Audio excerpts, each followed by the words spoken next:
Assalamualaikum warahmatullahi wabarakatuh. Kembali dengan saya, Nuris Yustiawan. Kali ini kita berada di mata kuliah Fotografi 1 bersama dengan kelas KGP 19.2. Untuk pertemuan pada siang hari ini sebenarnya adalah minggu tenang ya. Jadi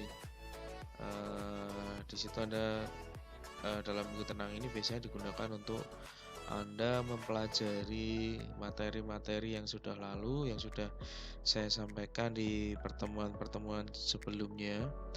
Nah, Anda bisa pelajari untuk Anda gunakan membuat soal UAS yang kemarin sudah saya sampaikan ya. Nah, sebelumnya saya ucapkan selamat datang ya, selamat berjumpa kembali dengan saya. Sebelum kita membahas tentang materi untuk pada pagi hari ini ya. Jadi pagi hari nanti saya akan menyampaikan dalam minggu tenang ini saya akan menambahkan materi tentang jenis-jenis fotografi landscape yang bisa Anda jadikan sebagai tambahan referensi ya. Tapi sebelum kita masuk ke pembahasan materinya, tidak lupa kita harus senantiasa bersyukur ya. Dalam keadaan seperti ini kita masih bisa diberikan kesempatan waktu ya, diberikan kesehatan dan dipermudah dalam segala hal ya. Kemudian tidak lupa kita harus selalu berdoa ya, semoga kita selalu dalam lindungan Allah Subhanahu wa taala dan kita masih diberikan kesehatan dan dijauhkan dari segala mara bahaya. Oke.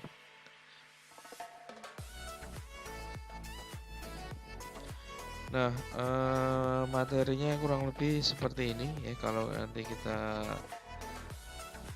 lihat bersama.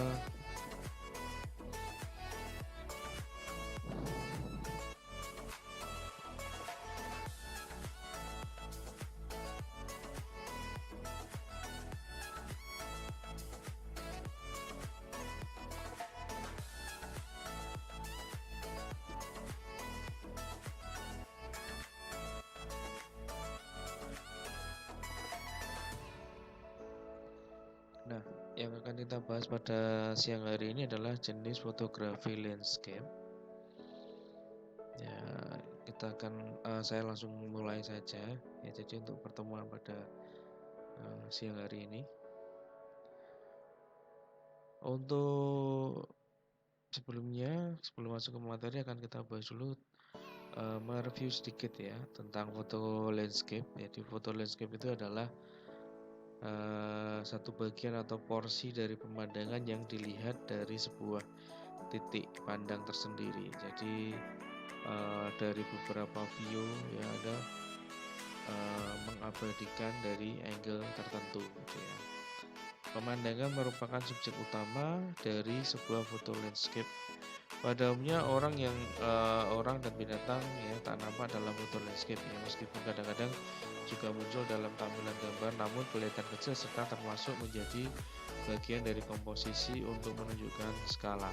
Jadi rata-rata hewan atau binatang itu jarang masuk, tapi kita juga bisa menambahkan untuk misalkan memberikan skala dan sebagainya. Beberapa fotografer berpendapat bahwa lautan, pantai, kota, serta bangunan buatan manusia secara umum tidak termasuk dalam foto landscape ya.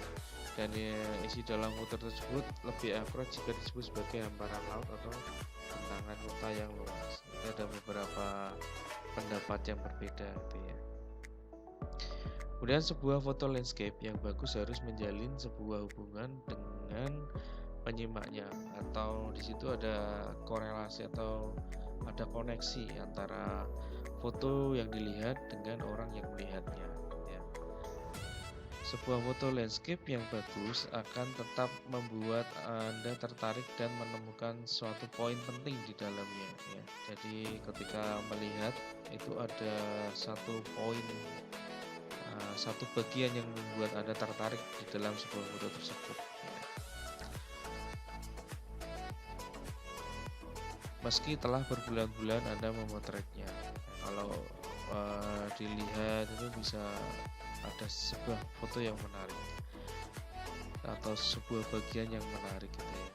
Kemampuan memotret landscape untuk menghibur para penikmatnya atau para audiensnya dengan momen terpenting yang ada dalam foto. Memotret dengan mudah pada satu waktu serta untuk mengabadikannya dan dapat membuat momen tersebut menjadi suatu yang menakjubkan. Foto landscape yang bagus dapat mengingatkan Anda pada tempat atau waktu tertentu serta suatu masa dalam hidup Anda. Ya, ini terutama untuk seorang fotografer ya. Jadi di dalam foto tersebut ada sebuah kenangan ya.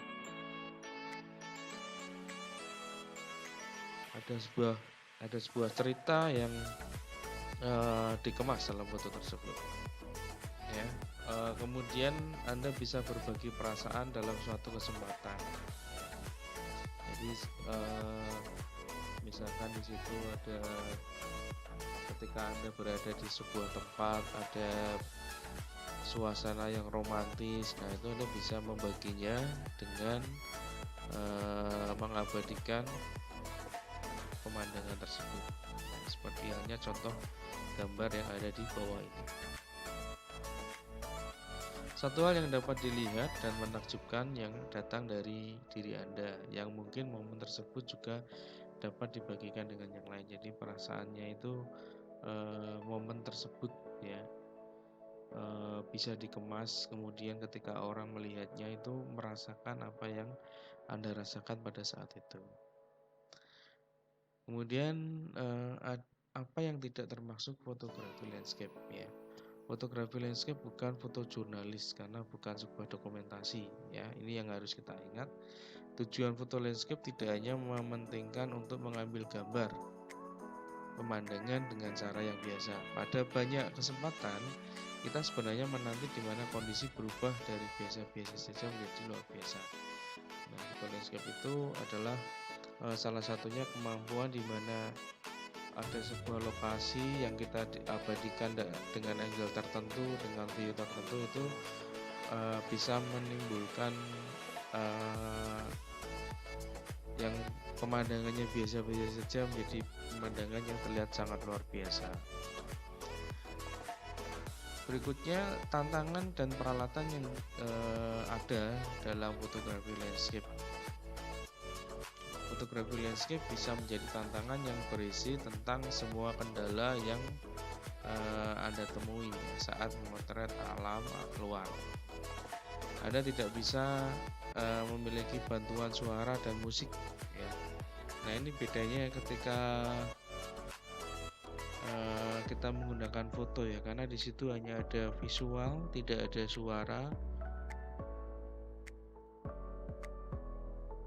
Seperti saat Anda membuat video ya, dan saat Anda berada di sebuah studio, Anda harus siap bekerja dengan dunia luar yang alami seperti seorang pelukis yang memiliki banyak ide, serta Anda tidak memiliki pencahayaan seperti saat berada dalam studio. Ada cahaya yang tidak membantu Anda untuk meraih terbaik dari tiap pemotretan. Intinya, foto landscape mengajarkan Anda untuk mencoba memotret dan menyusun gambar tampilan dinamis serta ketetapan yang menciptakan keselarasan dalam dua dimensi. Artinya cahaya yang kita gunakan juga cahaya alami ya, cahaya yang ada pada saat di lokasi tersebut ya. Berbeda kalau kita menggunakan studio itu kan, studio fotografi misalkan, kita bisa menambahkan lightingnya ya, mengatur intensitas lighting dan sebagainya. Nah, berarti kalau dalam fotografi landscape murni untuk pencahayaan itu kita harus terbiasa ya, terbiasa dengan setting kamera ya, dari shutter speed dan diafragma. Di situ akan mempengaruhi exposure ya, kaitannya dengan pencahayaan yang ada pada lokasi tersebut.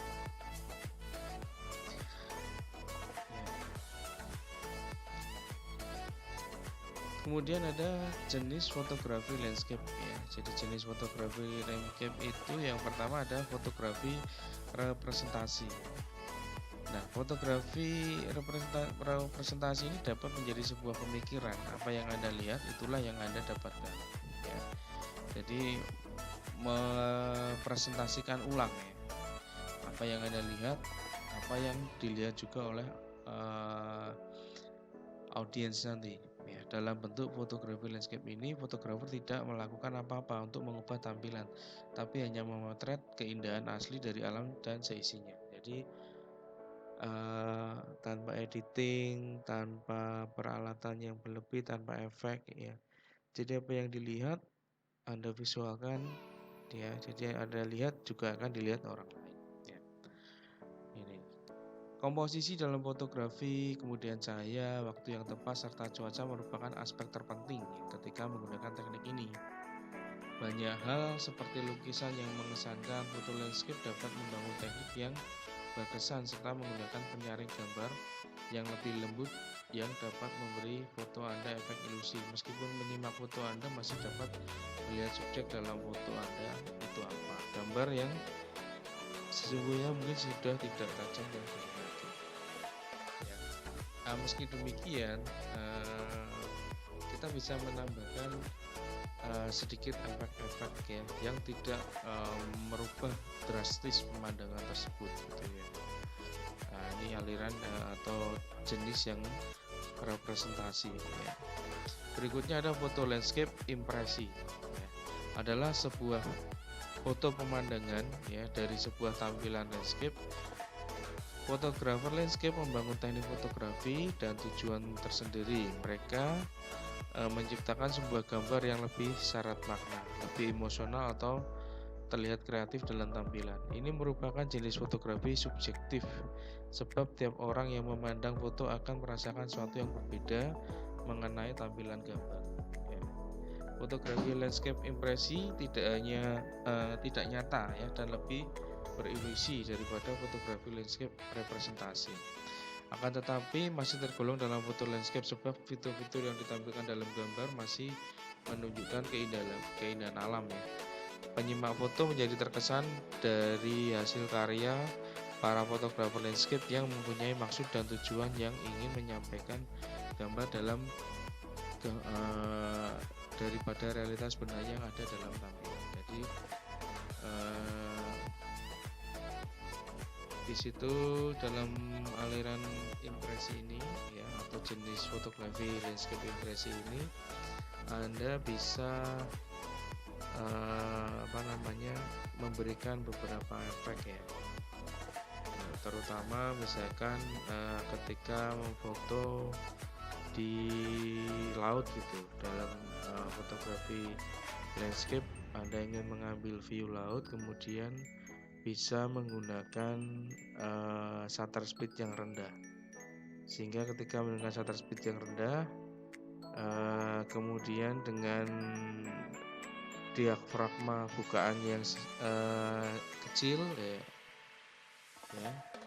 dengan bukaan diafragma yang kecil artinya nilai F-nya besar. Di situ kan cahaya yang masuk sangat sedikit dan karena shutter speed-nya kita menggunakan kecepatan yang rendah maka hasilnya laut tersebut akan menjadi seperti awan karena dia posisinya lembut karena di situ ada pergerakan terus ketika shutter speed sedang membuka dan menutup lensa.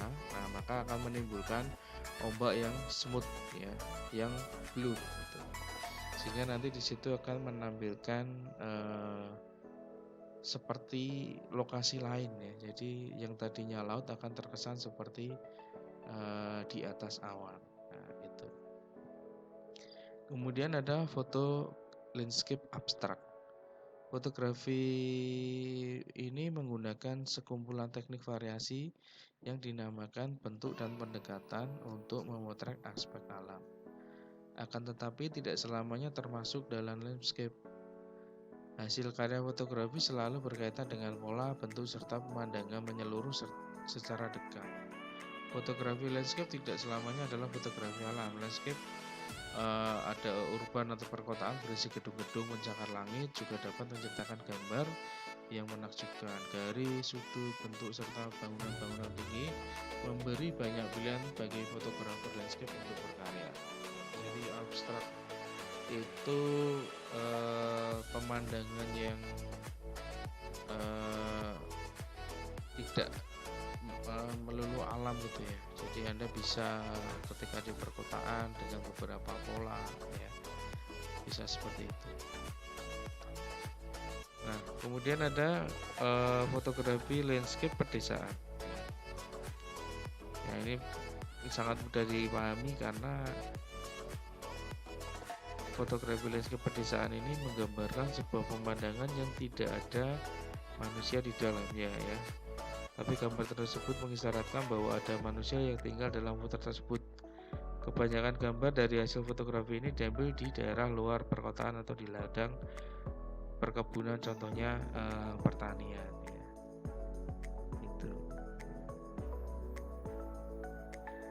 Kemudian yang berikutnya ada fotografi laut atau seascapes, yaitu foto landscape yang menunjukkan pemandangan hamparan pantai, lautan, dan bentangan lautan yang luas. Fotografi seascape yang paling menakjubkan yaitu saat darat dan laut bertemu. Dalam fotografi ini juga biasanya terdapat aktivitas manusia atau bangunan-bangunan hasil karya manusia. Nah, ini salah satunya ya. Jadi yang dimaksud dengan daratan yang lautan bertemu itu adalah ini ya, garis horizonnya. Kemudian fungsi kalau di contohnya ini ada kapal ini seperti leading lens ya. Kemarin kita juga sudah membahas beberapa contoh leading lens. Nah, berikutnya ada fotografi landscape urban atau pemandangan di perkotaan. Fotografi ini menggambarkan tampilan perkotaan serta banyaknya kegiatan hiruk-pikuk manusia di dalamnya. Genre aliran lainnya yang termasuk dalam kategori foto ini yaitu ya, ini ada urban pemandangan itu nanti ada ini salah satunya. Kemudian fotografi cityscape. Jadi cityscape itu tampilan terbesar yang menunjukkan kemegahan atau kemeriahan kota ya. Biasanya seringnya dilakukan pada malam hari di mana di situ ada lampu-lampu kota yang menghiasi ya. Jadi akan membuat situasinya lebih indah lagi gitu. Berikutnya ada foto arsitektur. Fotografi arsitektur ini lebih berfokus pada bangunan arsitektur serta aktivitas di sekitarnya. Ya, ini juga masih termasuk dalam fotografi landscape. Ada juga yang disebut dengan fotografi candid street, yaitu menggambarkan aktivitas atau kegiatan manusia yang berinteraksi dalam foto city landscape. Jadi ini adalah komposisi yang ada di sini itu tidak disetting atau tidak diatur. Jadi di sini kondisi orang sedang membaca iPad, kemudian ada yang sedang menunggu, ada yang sedang berjalan, ini memang kondisi real. Kemudian fotografer mencari angle yang tepat, kemudian mencari momen yang digunakan untuk menciptakan foto ini.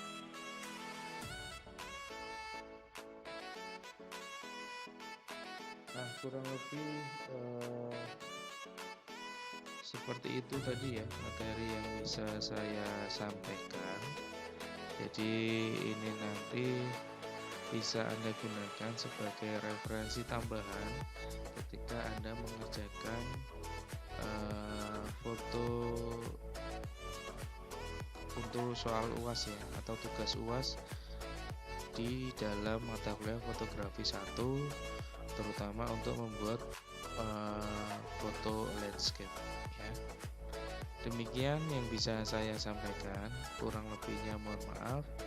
Jika masih ada pertanyaan yang ingin ditanyakan ke saya, silahkan komunikasikan dan konsultasikan di saya, bisa lewat chat di media sosial ataupun bisa menghubungi saya lewat WA ya. Terima kasih. Assalamualaikum warahmatullahi wabarakatuh.